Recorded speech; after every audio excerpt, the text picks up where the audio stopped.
Salam saudara-saudara yang terkasih dalam nama Yesus Kristus. Selamat berjumpa kembali dalam channel ini untuk mendengarkan firman Tuhan.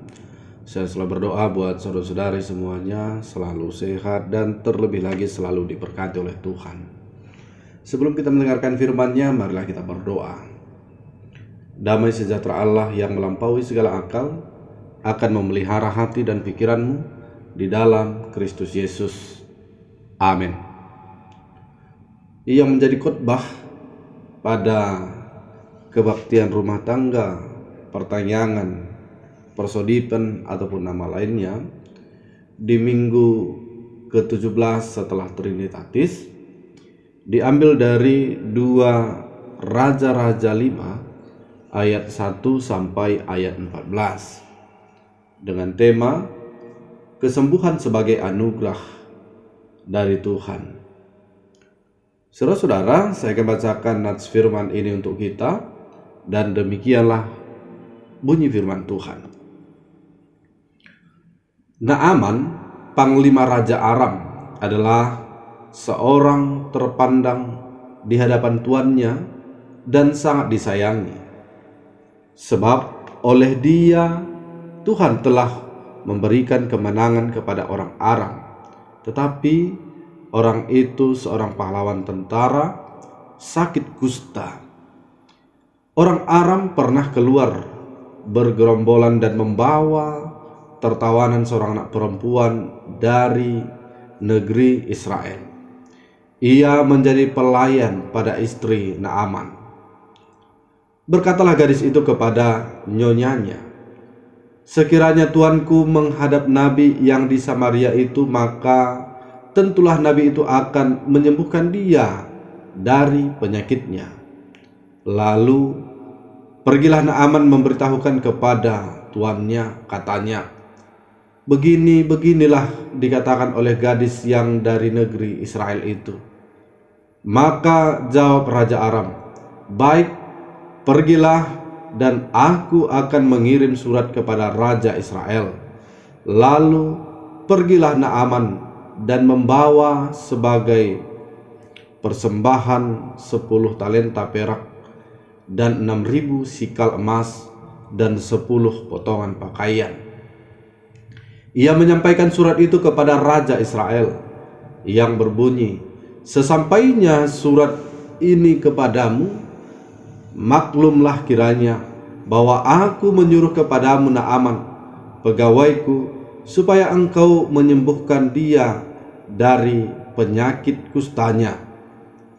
Segera sesudah Raja Israel membaca surat itu, dikoyakkannya lah pakaiannya serta berkata, "Allahkah aku ini yang dapat mematikan dan menghidupkan, sehingga orang ini mengirim pesan kepadaku supaya kusembuhkan seorang dari penyakit kustanya?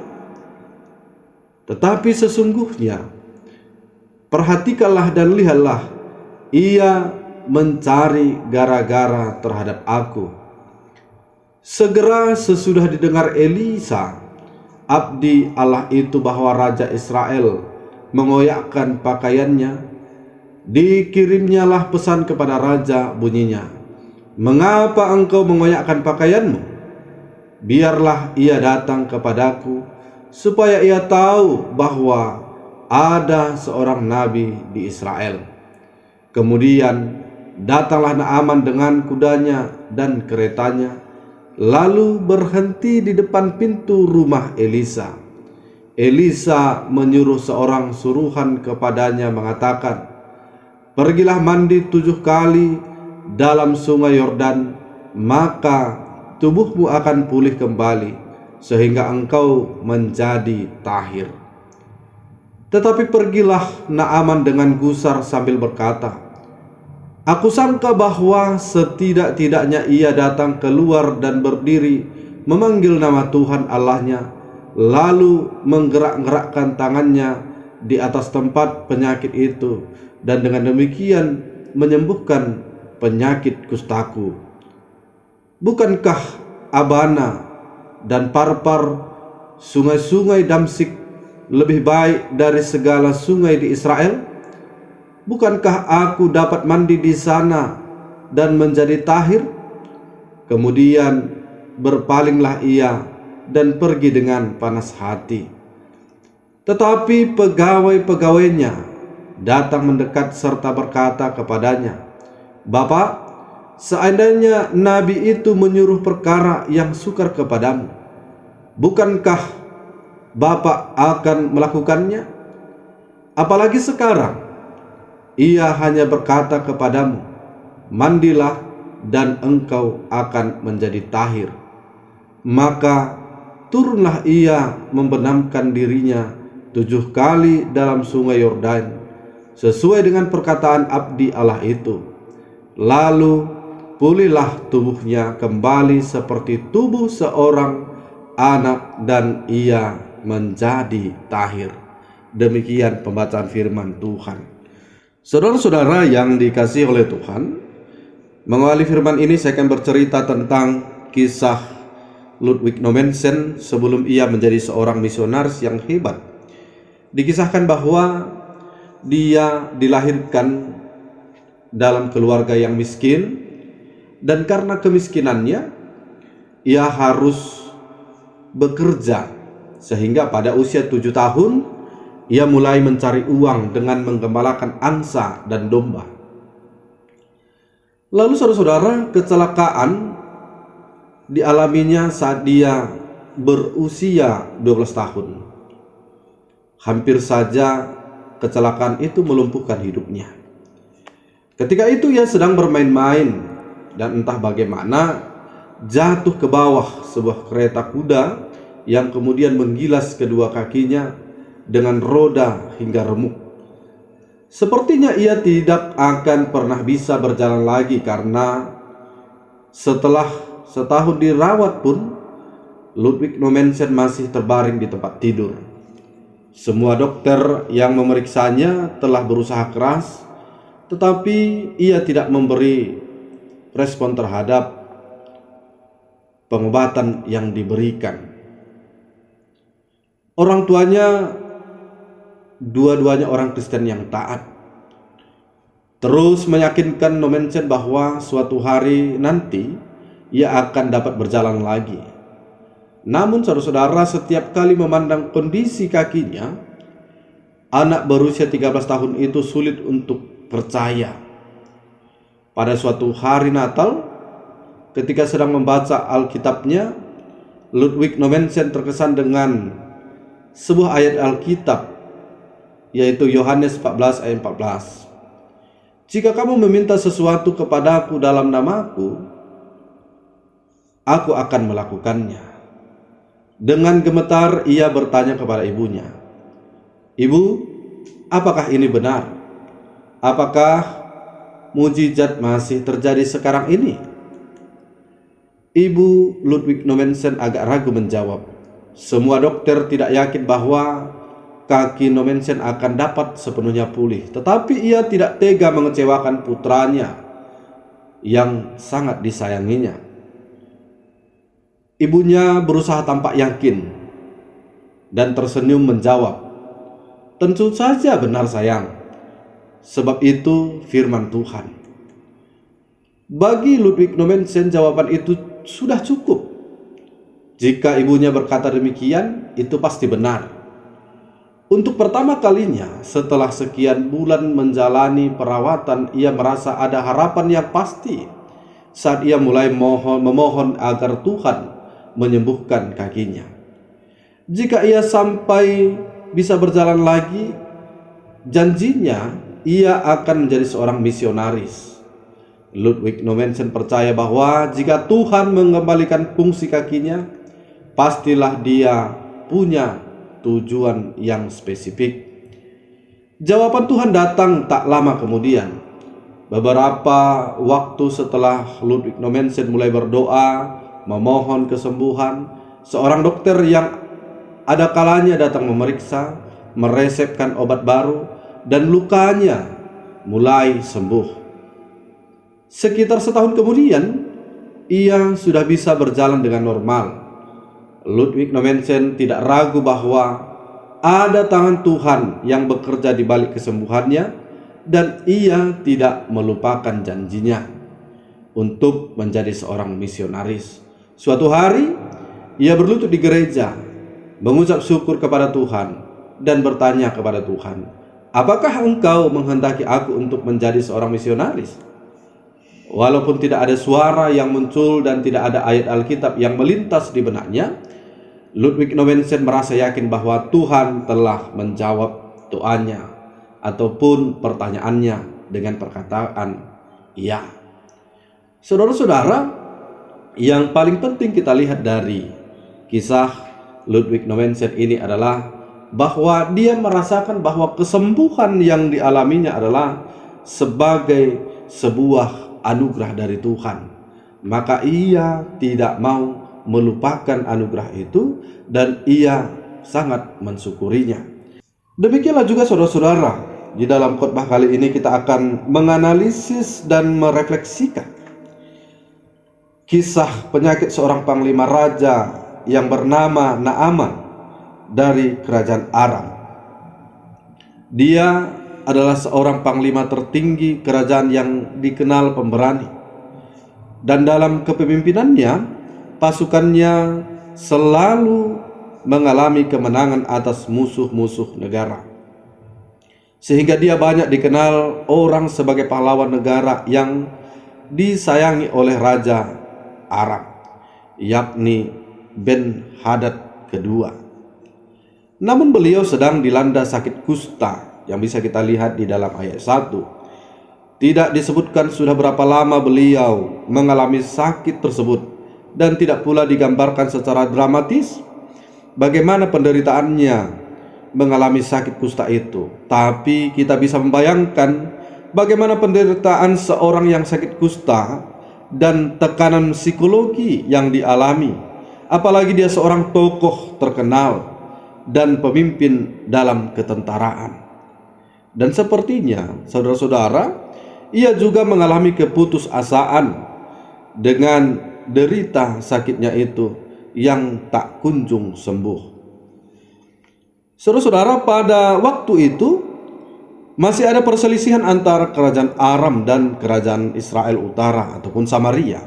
Maka sewaktu-waktu sebelumnya pernah Naaman membawa tawanan dari Israel, yakni seorang gadis belia, dibawa ke Aram dan dijadikan pelayan bagi istri Naaman. Mungkin karena didorong rasa kasihan melihat tuannya yang berpenyakit kusta yang akut, gadis Israel itu menyarankan kepada sang nyonya ataupun istri Naaman supaya tuannya menemui Nabi Allah yakni Elisa di Samaria untuk memperoleh kesembuhan. Sepertinya saudara-saudara, ketika di Israel, gadis belia ini sudah pernah mendengar atau mungkin melihat tentang Nabi Elisa yang bisa melakukan tanda mujizat seperti penyembuhan ilahi. Sepertinya relasi antara istri Naaman dan gadis Israel itu juga terjalin dan sangat berjalan dengan baik, sehingga ia langsung menyetujuinya dan menyampaikan ide tersebut kepada suaminya. Demikian pula Naaman yang mungkin sudah merindukan kesembuhan sekian lama, langsung menyetujui usul tersebut dan meneruskan permohonannya kepada raja tuannya.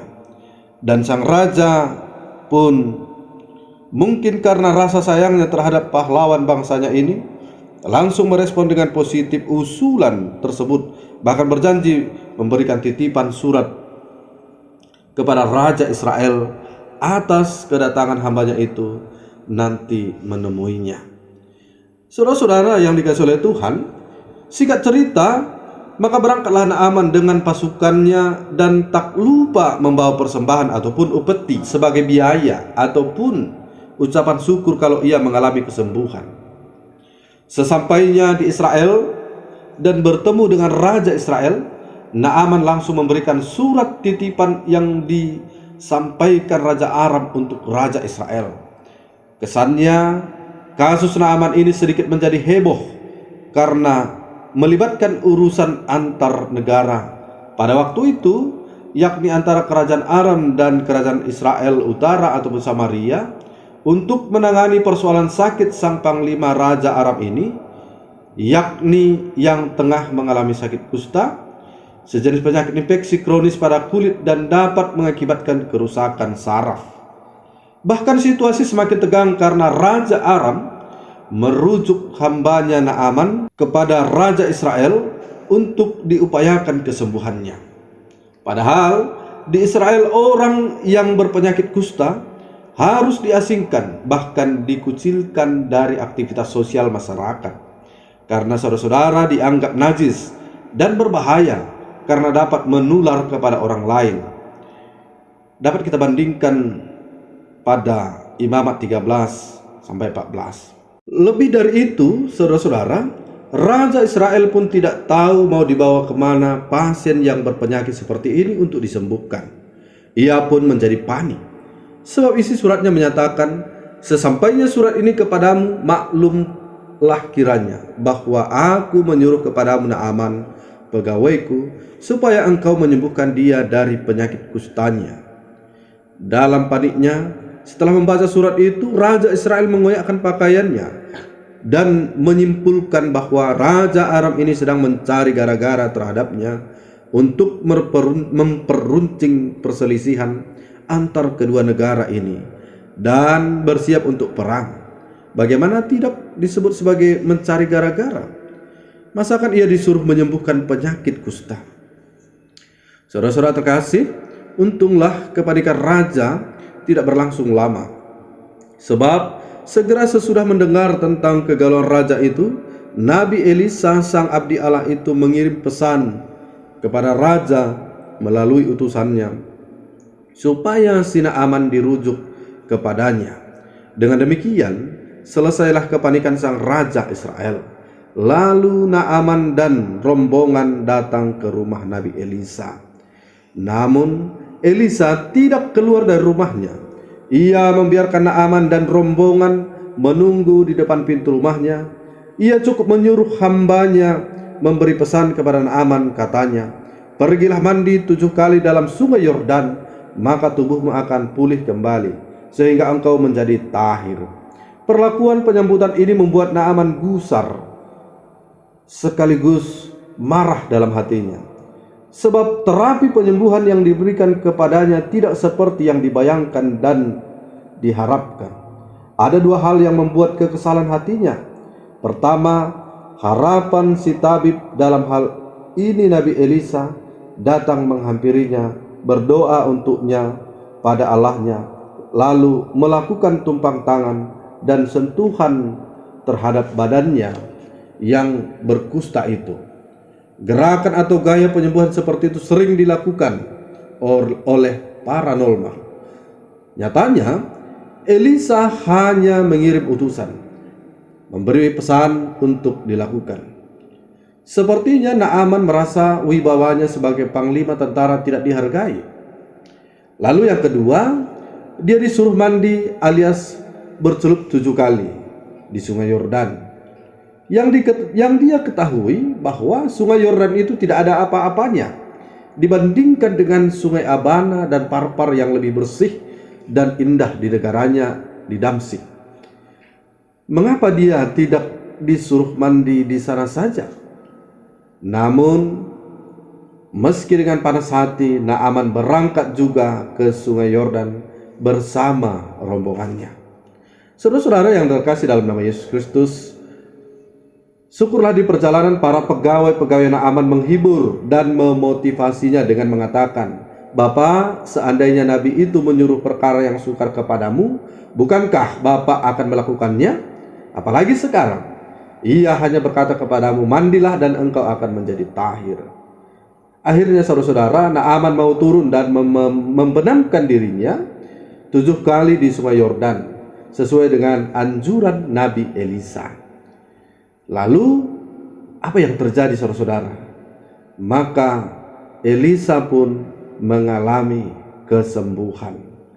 Dan hal itu dapat kita lihat di ayat 14. Dikatakan di sana kulitnya menjadi kulit bayi dan dia segar kembali. Sungguh luar biasa kesembuhan yang dirasakan oleh Naaman. Saudara-saudara yang dikasihi oleh Tuhan, apa yang mau disampaikan firman ini ataupun yang mau kita renungkan, yang mau kita refleksikan lewat firman ini? Yang pertama adalah kesembuhan datang dari Tuhan, ataupun kesembuhan itu adalah sebagai anugerah dari Tuhan. Tuhan memakai orang lain dan hamba-hambanya untuk memberikan kesembuhan pada seseorang. Dan ia tidak memandang muka, siapa saja yang percaya dan meminta kesembuhan dari dirinya, maka ia yang maha baik, yang maha kuasa akan menyembuhkan. Yang kedua, setiap kita dipakai untuk menjadi saluran berkat Tuhan. Dari berbagai latar belakang dan profesi, dari kedudukan yang rendah sampai yang tinggi. Profesi kita tidak menjadi penghalang untuk melayani. Setiap kita akan melakukan bagiannya masing-masing. Melalui profesi kita, Tuhan membuka jalan untuk membawa orang lain percaya kepadanya. Yang ketiga, saudara-saudara, di dalam Yesus Kristus Tuhan juga menunjukkan kuasa penyembuhan. Ia mencelikkan mata orang buta, membuat berjalan orang lumpuh, menyembuhkan orang yang sakit pendarahan, mentahirkan orang yang berpenyakit kusta, membuat berbicara orang bisu, bahkan menghidupkan orang mati. Lebih dari itu, saudara-saudara, di dalam Yesus Kristus Allah menyembuhkan penyakit kita yang paling besar, yakni dosa-dosa kita. Saudara-saudara terkasih, dari apa yang dikisahkan dalam khotbah ini, kita semakin menyadari bahwa kuasa kesembuhan itu memang berasal dari Tuhan. Dan kita semakin diyakinkan oleh kehadiran Yesus yang sudah hadir ke tengah-tengah dunia ini, yang bisa melakukan banyak hal mujizat, kesembuhan, dan bahkan menghapuskan dosa kita. Oleh karena itu, saudara-saudara, kita tidak perlu lagi meragukan akan kuasa Tuhan. Kita tidak perlu lagi pergi kemana-mana kepada dukun, kepada paranormal, dan kepada hal-hal lain yang memberikan tawaran-tawaran yang hanya membuat kita kecewa. Kita ingatlah, hanya Tuhan yang bisa menyelamatkan kita dari hal apapun, dari bahaya apapun, dan dari penyakit apapun. Kiranya firman Tuhan memberkati kita. Amin. Mari kita berdoa. Bapa dalam surga, terima kasih buat firman yang telah mengingatkan kami Tuhan akan kuasa Tuhan, akan mujizat kesembuhan dari Tuhan. Kami akan percaya semua itu masih berlangsung hingga sampai saat ini. Oleh karena itu Bapa di surga, biarlah keraguan demi keraguan yang terkadang muncul dalam diri kami akan kuasa Tuhan, hari ini oleh firman Tuhan kami tidak pernah ragu lagi. Oleh karena itu Bapa di surga, seluruh pendengar firman Tuhan, jemaat Tuhan, semakin Kau berkati, semakin Kau pelihara, dan kuasa Roh Kudus memenerangi hati dan pikiran kami. Dan Bapa yang baik, dosa kami serahkan kepada Tuhan ke dalam pengampunan-Mu, supaya kami tetap layak menerima kasih Tuhan. Di dalam Kristus Yesus kami berdoa dan mengucap syukur. Amin.